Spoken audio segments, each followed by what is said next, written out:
Morning class. कैसे हैं आप सब अच्छे होंगे। आज का टॉपिक है, उस टॉपिक का नाम है degrees of price elasticity of demand. मतलब आज हम अपनी थ्योरी खत्म करने वाले हैं। तो डिग्रीज में बेटे सबसे पहले आप ये समझो कि ये डिग्रीज होती क्या है। तो डिग्रीज का मतलब है कि इलास्टिसिटी ऑफ डिमांड के आंसर कितने तरीके से आ सकते हैं। समझना बेटे ध्यान से, मैं क्या कह रहा हूं। मैं ये कह रहा हूं कि इलास्टिसिटी ऑफ डिमांड के आंसर कितने तरीके से आ सकते हैं। तो बेटे याद रखना, इलास्टिसिटी ऑफ डिमांड के जो आंसर्स हैं वो 5 तरीके से आ सकते हैं।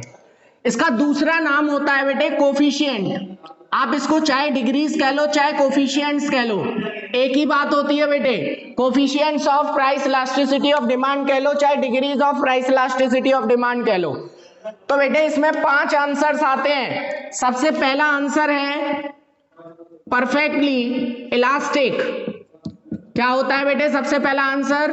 Perfectly elastic. तो परफेक्टली इलास्टिक बेटे हम उसे कहते हैं जब ईडी का आंसर इंफिनिटी आता है। उसके बाद जो आपका सेकंड है वो है बेटे परफेक्टली इनइलास्टिक। क्या है बेटे? दूसरा है आपका परफेक्टली इनइलास्टिक। ओ गुरुदेव, ओ भाई साहब, अरे पंचो, अरे ने पढ़ा लें दो भाई। अरे सतीश सर भैया ने पढ़ा लें दो भाई। अगर डिस्टर्ब किया ना तो बेटे इसका जो दूसरा है वो होता है परफेक्टली इनइलास्टिक। क्या होता है बेटे? Perfectly inelastic. तो परफेक्टली इनइलास्टिक कब आता है? जब ईडी इज इक्वल टू 0 होता है। तीसरा आंसर आता है बेटे यूनिटरी इलास्टिक। Unitary elastic. तो यूनिटरी इलास्टिक कब होता है बेटे? जब ईडी इज इक्वल टू 1 आता है। फोर्थ होता है बेटे या तो केवल इसको इलास्टिक कह लो या फिर मोर देन यूनिटरी कह लो। एक ही बात होती है बेटे, मोर देन यूनिटरी कह लो या फिर इसको केवल इलास्टिक कह लो। केवल इलास्टिक। परफेक्टली इलास्टिक क्या होता है? ED equal to infinity. Perfectly inelastic कब आता है? ED is equal to 0। Unitary elastic कब होता है? ED equal to 1। केवल इलास्टिक या मोर देन यूनिटी कब होता है बेटे? ED is greater than 1।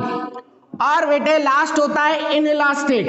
अगर केवल इनइलास्टिक कह रहा है या कह रहा है less than unity, less than unity, यानी कि यूनिटरी का मतलब क्या होता है बेटे? यूनिटरी का मतलब होता है 1। तो 1 से ज्यादा या 1 से कम। तो बेटे ये इलास्टिसिटी ऑफ डिमांड के 5 आंसर आते हैं आपके। कितने आते हैं बेटे? 5 आंसर आते हैं। तो अभी ये टॉपिक खत्म नहीं हुआ है, अब इन 5 के कर्व देखेंगे और बेटे समझेंगे कि ये आखिर है क्या। देखो है कुछ नहीं, ये केवल आंसर्स हैं इलास्टिसिटी ऑफ डिमांड के। आपने जितने भी न्यूमेरिकल किए होंगे उन सारे न्यूमेरिकल्स में ये 5 आंसर आ रहे होंगे बेटे। या तो ईडी इंफिनिटी आ रहा होगा, या ईडी 0 आ रहा होगा, या ईडी बराबर 1 आ रहा होगा, या लेस देन 1 या मोर देन 1। आप कहोगे सर इसमें बचा ही क्या? सही बात है बेटे, कुछ नहीं बचा इसमें। जितने भी आंसर हैं इन 5 में इंक्लूड हो जाते हैं। अगर आपका आंसर 2.5 आ रहा है तो वो इलास्टिसिटी में आएगा, यानी कि इलास्टिक में आएगा, मोर देन यूनिटी में। अगर आपका आंसर 0.25 आ रहा है तो वो लेस देन यूनिटी में आएगा। अगर आपका आंसर न्यूमेरिकल का 1 आ रहा है तो वो यूनिटरी इलास्टिक में आएगा। अगर 0 आ रहा है तो परफेक्टली इनइलास्टिक आएगा। तो बेटे इसमें कोई समझने वाली बात नहीं है, जो आंसर होगा वो उसका नाम हो जाएगा सिंपल। लेकिन इनके कर्व जो हैं वो समझने वाली चीज है बेटे। कर्व कैसे समझने वाली चीज है? इन 5 के कर्व समझाता हूं, चलिए। तो बेटे इन 5 के कर्व हम एक साथ समझेंगे और अच्छे से समझेंगे। देखो बेटे पहले 4 समझो, फिर एक बचेगा उसे समझाऊंगा। तो सबसे पहले हम समझते हैं परफेक्टली इलास्टिक। तो परफेक्टली इलास्टिक मैंने बताया जब आपका ईडी का आंसर इंफिनिटी आता है तो हम उसे परफेक्टली इलास्टिक कहते हैं। कब कहते हैं बेटे परफेक्टली इलास्टिक? परफेक्टली इलास्टिक देखो मैं ऊपर कर देता हूं थोड़ा सा। परफेक्टली इलास्टिक कब कहते हैं बेटे? जब आपका ईडी का आंसर इंफिनिटी आता है। अच्छा, ईडी का आंसर इन्फिनिटी कब आएगा? देखो ईडी का फॉर्मूला मैंने आपको बताया था, percentage change in quantity demand upon percentage change in price. Infinity answer बेटे तब आता है जब डिमांड में तो चेंज हो लेकिन प्राइस में कोई भी चेंज ना हो। समझ रहे हो? आपसे अगर पूछा जाए कि परफेक्टली इलास्टिक क्या होता है, तो perfectly elastic is that situation when there is no change in price but quantity demand change.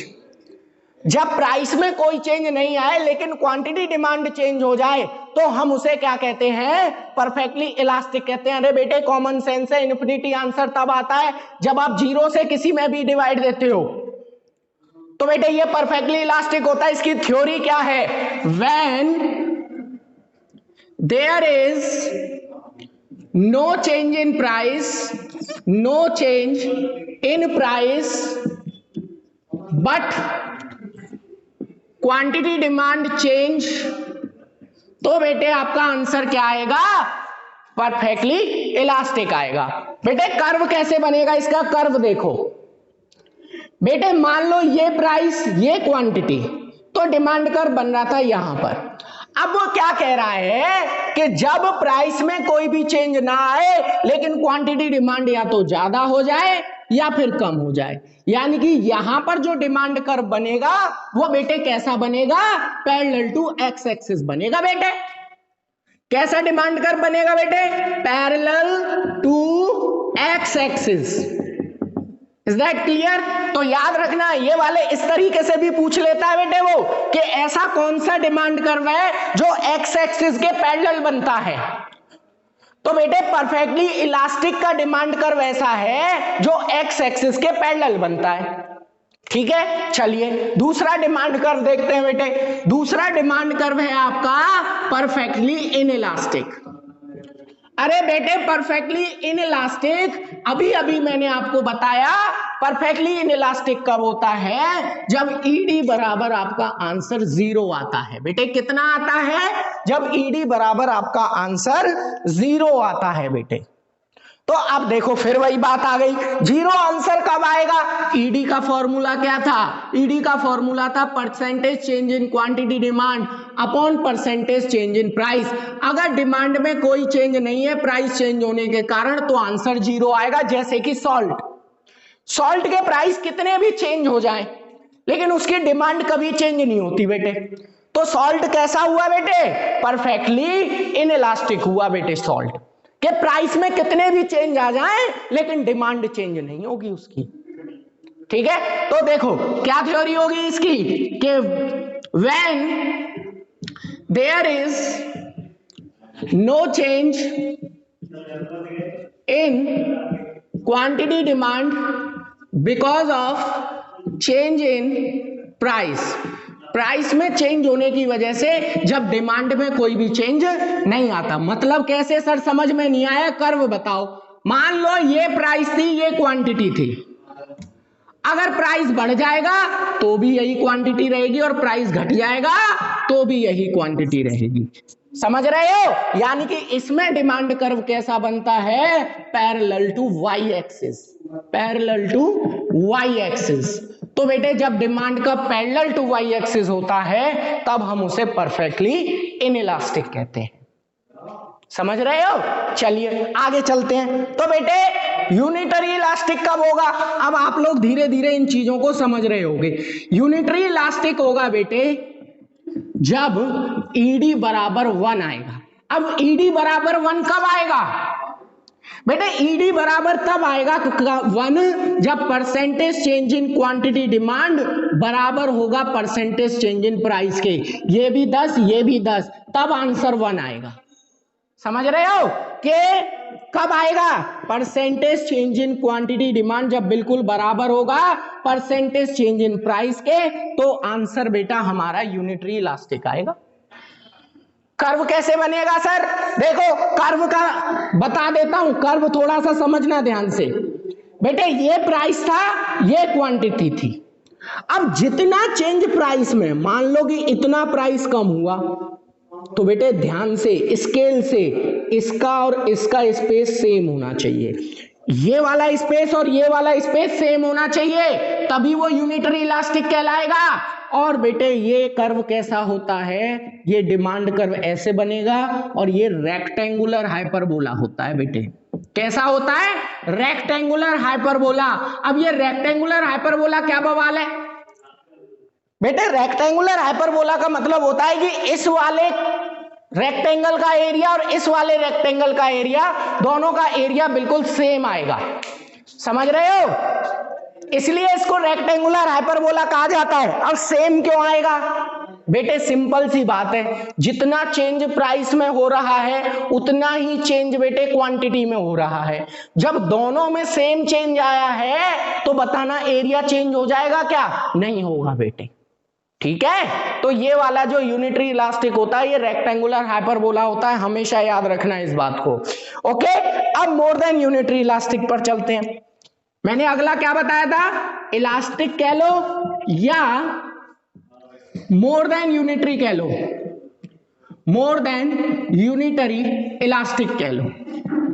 बेटे दोनों का मतलब सेम होता है, इलास्टिक कह लो चाहे मोर देन कह लो। ये कब होता है? जब ईडी का आंसर ग्रेटर देन 1 आएगा। अरे बेटा बड़ा सिंपल सा आंसर है इसका। ईडी 1 कब आएगा? ईडी का फॉर्मूला होता है percentage change in quantity demand upon percentage change in price. जब डिमांड में ज्यादा चेंज हो लेकिन प्राइस में कम चेंज हो तब आंसर हमारा 1 से ज्यादा आएगा। बताओ गलत कह रहा हूं क्या? बेटे गलत नहीं कह रहा, मैं सही कह रहा हूं बेटे। जितना चेंज प्राइस में आ रहा है जब उससे ज्यादा चेंज क्वांटिटी में आएगा तभी आंसर 1 से ज्यादा आएगा। तो इसकी डेफिनेशन आप यही बना दोगे कि percentage change in quantity demand is greater than percentage change in price. ये डेफिनेशन हो गई इसकी। ठीक है, अच्छा कर्व कैसे बनेगा? अरे बेटा बड़ा आसान है, देखो ये प्राइस था और ये क्वांटिटी थी पहले। ठीक है, प्राइस में कम चेंज, प्राइस इतना चेंज हुआ लेकिन क्वांटिटी में ज्यादा चेंज। बेटे आप सबको दिख रहा होगा प्राइस में मैंने केवल इतना सा चेंज किया है और क्वांटिटी में इतना। बेटे ये वाला जो हमारा कर्व बनता है ये फ्लैटर बनता है। कैसा बनता है बेटे? फ्लैटर। सब कर्व की खासियत है बेटा, सारे कर्व की प्रॉपर्टीज होती हैं। समझ रहे हो? इस कर्व की क्या प्रॉपर्टी है? इस कर्व की प्रॉपर्टी है कि ये कैसा बनता है? Parallel to Y axis. इस कर्व की प्रॉपर्टी है ये कैसा बनता है? Parallel to X axis. Oh sorry, ये वाला वाई एक्सिस, एक्स एक्सिस। और बेटे ये वाला रेक्टेंगुलर हाइपरबोला बनेगा और ये कैसा बनेगा? More than unitary elastic flatter बनेगा बेटे। प्राइस में ज्यादा चेंज, क्वांटिटी में कम चेंज। बहुत से बच्चों को वो वाला कर्व दिख नहीं रहा होगा, देखो मैं यहां बना देता हूं उस कर्व को। बेटे यहां बना देता हूं तो दिख जाएगा तुम्हें, है ना? देखो वो कर्व वहां पे दिख नहीं रहा ना, तो मैं ये वाला इलास्टिक मोर देन यूनिटरी वाला मैं इधर बना देता हूं। बेटे मैंने ये ऐसे बनाया है कि जब, एक सेकेंड बेटे, ये मैंने ऐसे बनाया है कि जब प्राइस में तो कम चेंज हो लेकिन क्वांटिटी में ज्यादा। बेटे साफ दिखना चाहिए, प्राइस इतना सा चेंज हुआ है क्वांटिटी इतनी, ये बनेगा बेटे फ्लैटर। कैसा बनेगा बेटे ये कर्व? ये बनेगा फ्लैटर। Is that clear? बेटे लास्ट कर्व की बात करते हैं। चलिए लास्ट कर्व बेटे, अरे यार इसका अपोजिट बन जाएगा बेटे। इसका अपोजिट कैसे? यहां बना देता हूं बेटे, यहां बना देता हूं मैं लास्ट कर्व। देखो स्क्रीनशॉट ले लेना जिस भी कर्व को आपको कॉपी में बनाना, और ये सारे कर्व कॉपी में एक बार प्रैक्टिस कर लेना। चलिए तो इसको इनइलास्टिक कहते हैं लास्ट वाले कर्व को, या फिर लेस देन यूनिटरी कहते हैं। क्या कहते हैं? Less than unitary. ठीक है, तो ये कैसे बनता है? ये होता है बेटे जब ईडी लेस देन 1 हो। अरे बेटा लेस देन 1 कब आएगा? ईडी का फॉर्मूला होता है percentage change in quantity demand upon percentage change in price. जब क्वांटिटी में कम चेंज हो लेकिन प्राइस में ज्यादा चेंज हो तो आंसर 1 से कम आएगा। बताओ, तो ईडी लेस देन 1। अब ये लेस देन 1 का कर्व कैसे बनेगा बेटे? अरे बेटा बड़ा आसान है, देखो प्राइस में ज्यादा चेंज, ये प्राइस था पहला, ये क्वांटिटी थी। प्राइस में ज्यादा चेंज, क्वांटिटी में कम चेंज। प्राइस ज्यादा घटा, क्वांटिटी कम बढ़ी। ये कैसा बनता है बेटे? ये बनता है स्टीपर। कैसा कर्व बनता है बेटे? ये स्टीपर बनता है। तो बेटे parallel to X axis, parallel to Y axis, rectangular, hyperbola, steeper and flatter, ये इन पांचों की खासियत होती है। और ये पांचों बेटा कर्व होते हैं आपके कौन कौन से? Perfectly elastic, perfectly inelastic, unitary elastic, less than elastic, more than elastic. ये आपके बेटे पांचों कर्व होते हैं। ये आपका पहला थ्योरी का क्वेश्चन है जो खत्म हो चुका है। अगर इस क्वेश्चन में आपको कोई भी दिक्कत है तो बताइए। Good morning everyone. आज हम अपने इलास्टिसिटी ऑफ डिमांड वाले चैप्टर को बेटे बिल्कुल खत्म कर देंगे। ये उस चैप्टर का सबसे लास्ट टॉपिक है, ठीक है? तो इस टॉपिक से पहले हमने जो टॉपिक पढ़ा था उस टॉपिक का नाम था डिटर्मिनेंट्स ऑफ फैक्टर्स अफेक्टिंग। आज का जो टॉपिक है वो factors affecting price elasticity of demand है। इससे पहला जो हमने थ्योरी का क्वेश्चन पढ़ा था वो था degrees of price elasticity of demand. Okay, तो चलिए आज बात करेंगे बेटे डिटर्मिनेंट्स ऑफ या factors affecting price elasticity of demand. ऐसे कौन कौन से फैक्टर्स हैं जो प्राइस इलास्टिसिटी ऑफ डिमांड को इफेक्ट करते हैं? तो बेटा एक बात जरा मेरी ध्यान से सुन लेना कि factors affecting price elasticity of demand कुछ भी नहीं है। इसका सिंपल सा मतलब एक होता है बेटे factors affecting price elasticity of demand. Simple सा एक मीनिंग होता है इसका, मैं बता देता हूं कि कब किसी प्रोडक्ट की डिमांड इलास्टिक रहेगी और कब किसी प्रोडक्ट की डिमांड इनइलास्टिक रहेगी। बेटे मैं बता चुका था डिग्रीज वाले क्वेश्चन में कि इलास्टिक का मतलब होता है कब ग्रेटर देन 1 रहेगी और इनइलास्टिक का मतलब होता है कब लेस देन 1 रहेगी। तो बेटे आज के टॉपिक में हम वो सारे फैक्टर्स पढ़ेंगे जिनके कारण कि कब डिमांड इलास्टिक रहेगी और कब डिमांड बेटे इनइलास्टिक रहेगी, ठीक है ना? तो देखिए जरा समझना, देखो इलास्टिक का मतलब है कि कब डिमांड ज्यादा चेंज होगी, कब डिमांड ज्यादा चेंज होगी। ज्यादा चेंज बेटे हिंदी में इसलिए लिख रहा हूं ताकि तुम लोगों की समझ में ढंग से आ जाए। और कब डिमांड बेटे कम चेंज होगी, कब डिमांड कम चेंज होगी। हमें इस पूरे टॉपिक में बेटे यही बताना है कि कब डिमांड ज्यादा चेंज होती है और कब डिमांड कम चेंज होती है बेटे, ठीक है? तो चलिए देखिए सबसे पहला टॉपिक बेटे, सबसे पहला है habit of the consumer. Habit of the consumer. बेटे किसी कंज्यूमर की habit price elasticity of demand को क्या करती है? इफेक्ट करती है। कैसे करती है बेटे? अगर कोई चीज इन हैबिट है यानी कि वो हैबिट में है तो उसके प्राइस कितने भी चेंज हो जाएं उसकी डिमांड कम चेंज होगी। जैसे बेटे गुटखा खाने वाले लोग होते हैं ना, शराब पीने वाले लोग होते हैं ना, कितना भी प्राइस चेंज हो जाए वो उसकी क्वांटिटी डिमांड को बहुत कम चेंज वो उनकी किस में आ गया होता है बेटे? हैबिट में आ गया होता है। तो जो भी प्रोडक्ट हैबिट में होता है उसकी इनइलास्टिक होती है बेटे इलास्टिसिटी। कैसी होती है? इनइलास्टिक। और जो हैबिट में नहीं होता उसके जैसे ही प्राइस चेंज हो जाएंगे हम तुरंत उसकी बेटे डिमांड को चेंज कर देंगे, इसलिए ग्रेटर देन 1 रहती है, यानी कि कैसी रहती है? इलास्टिक रहती है। बेटे मुझे ये बताओ कि पहला टॉपिक समझ में आया कि नहीं आया सबको, है ना? तो टॉपिक में हम क्या पढ़ रहे हैं तुम्हें ये भी समझ में आ गया होगा बेटे। हम इस टॉपिक में पढ़ रहे हैं कब डिमांड कम चेंज होगी। तो ये पहला टॉपिक था बेटे, है ना?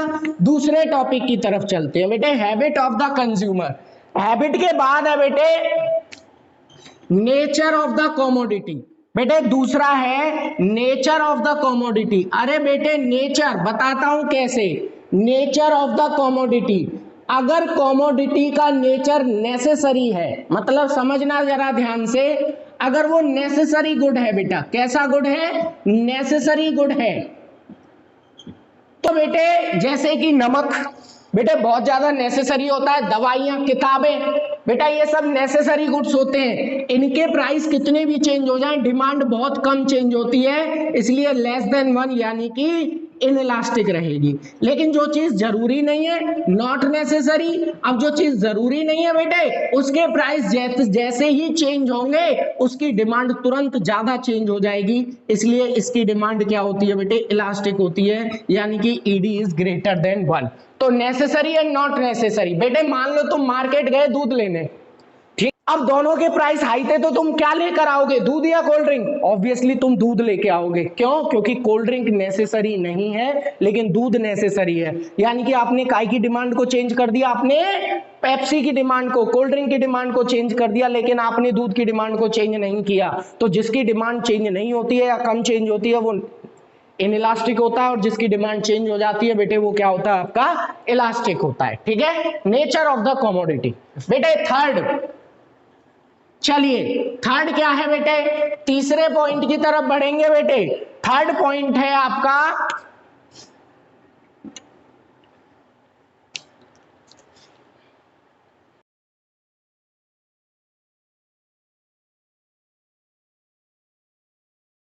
तो बेटे इसका जो थर्ड पॉइंट है वो है आपका इनकम ऑफ द कंज्यूमर। क्या है बेटे, इनकम ऑफ कंज्यूमर, के कंज्यूमर की इनकम कितनी है।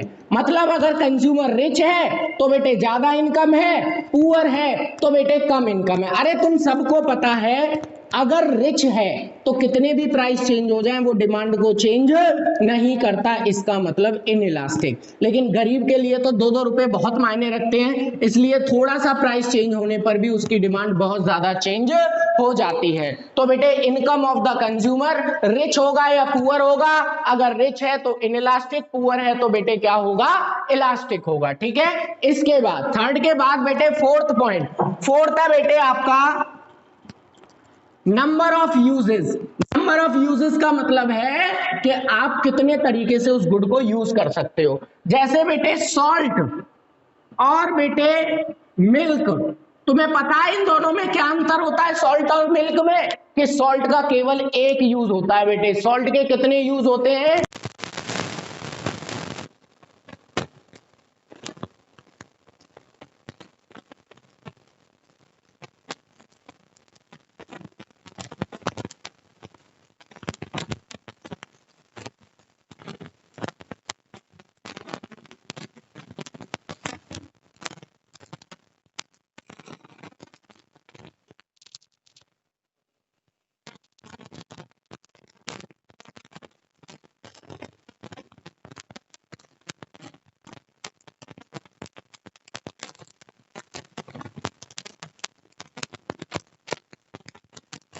पॉइंट पर बढ़ेंगे आगे। फिफ्थ पॉइंट क्या है बेटे, देखो जरा, फिफ्थ है बेटे availability of substitute. Availability of substitute. बेटे मान लो कि कोई ऐसी दवाई है जो कहीं और नहीं मिलती, यानी कि उस चीज का सब्सटीट्यूट नहीं है। अगर किसी चीज का सब्सटीट्यूट अवेलेबल होता है, बताऊंगा, जैसे बेटे और नॉट अवेलेबल, और कुछ ऐसी चीज होती हैं जिनका कोई सब्सटीट्यूट अवेलेबल नहीं होता बेटे। अब जिनका सब्सटीट्यूट अवेलेबल है उनकी डिमांड ज्यादा चेंज होगी, ग्रेटर देन 1, यानी कि इलास्टिक, और जिनका सब्सटीट्यूट अवेलेबल नहीं है बेटे उनकी डिमांड कम चेंज होगी, यानी कि इनइलास्टिक। तो बेटे इलास्टिक और इनइलास्टिक ये दो तरीके से डिमांड चेंज होती है। इसको समझा देता हूं कैसे। मान लो आपके पास अगर कोई टीचर है, जैसे मैं ही हूं मान लो बेटा, और मैं कहूं कि भैया मैं तो 50,000 फीस लूंगा, समझना बेटे ध्यान। अगर मैं कहूं कि भैया मैं आपको पढ़ाऊंगा लेकिन 50,000 रुपए फीस लूंगा, अगर मेरा कोई सब्सटीट्यूट नहीं है तो मेरी डिमांड ज्यादा चेंज नहीं होगी, आप पढ़ोगे ही पढ़ोगे। लेकिन अगर मेरा कोई सब्सटीट्यूट है, जैसे मोस्टली हर टीचर का होता है, अगर वो आपसे कहेगा 50,000 और आपके पास दूसरा सब्सटीट्यूट है तो आप उसे छोड़ के तुरंत दूसरे के पास चले जाओगे, क्योंकि वो बहुत ज्यादा प्राइस मांग रहा है। तो जिसकी डिमांड चेंज हो जाती है वो इलास्टिक, जिसकी नहीं होती वो inelastic. Is that clear to everyone? चलिए बेटे लास्ट पढ़ेंगे प्रपोर्शन ऑफ इनकम स्पेंड। बेटा कोई भी 6 कर लो बेटे। प्रपोर्शन ऑफ इनकम स्पेंड, आपकी इनकम का कितना पार्ट खर्च हो रहा है। प्रपोर्शन ऑफ इनकम स्पेंड, बेटे आपकी इनकम का कितना पार्ट खर्च हो रहा है, समझना, यानी कि वो चीज सस्ती है या वो चीज महंगी है। इससे भी इलास्टिसिटी इफेक्ट होती है बेटे। अगर कोई चीज महंगी है तो उसकी डिमांड ज्यादा चेंज होगी। एग्जाम्पल दूंगा बेटे अभी इलास्टिक, और जो चीज सस्ती है उसकी डिमांड कम चेंज होगी बेटे इन इलास्टिक। बेटे एग्जाम्पल दूंगा अभी, डोंट वरी। चलिए एग्जाम्पल देते हैं बेटे, कार और माचिस। मान लो एक कार है जिसके प्राइस 5 लाख है, और एक माचिस है बेटे जिसका 1 रुपया प्राइस है। मान लो इन दोनों के प्राइस 100% चेंज हुए, 100% इंक्रीज हो गए, तो बेटे कार तो हो जाएगी 10 लाख की। अगर 100% चेंज होंगे बेटे तो कार तो हो गई 10 लाख की, लेकिन माचिस कितने की हुई? 2 रुपए की। तो एक बात बताओ, किसकी डिमांड ज्यादा चेंज होगी? बेटे कार की। क्यों? क्योंकि यहां 5 लाख का अंतर है बेटे। जो चीज जितनी महंगी होगी उसकी इलास्टिसिटी उतनी ज्यादा होगी, हमेशा याद रखना, क्योंकि उस पर इनकम उतनी ज्यादा खर्च होती है, इसलिए कंज्यूमर सोचता है कि इस पर इसको नहीं खरीदता, अब ये महंगी हो गई है। लेकिन जो चीज सस्ती है उसका 100% चेंज होने पर भी 1 रुपया बढ़ा, 1 रुपया इंक्रीज हो जाता है तो कोई ज्यादा फर्क नहीं पड़ता, इसलिए वो अपनी डिमांड को चेंज नहीं करते। लेकिन 5 लाख चेंज होना तो बेटे बहुत बड़ा फर्क है, इसलिए उसकी डिमांड को तुरंत चेंज कर देंगे। और इसी तरीके से बेटा हमारा पूरा चैप्टर जो है वो खत्म हो चुका है, इलास्टिसिटी ऑफ डिमांड। बेटे पूरा complete. Thank you so much.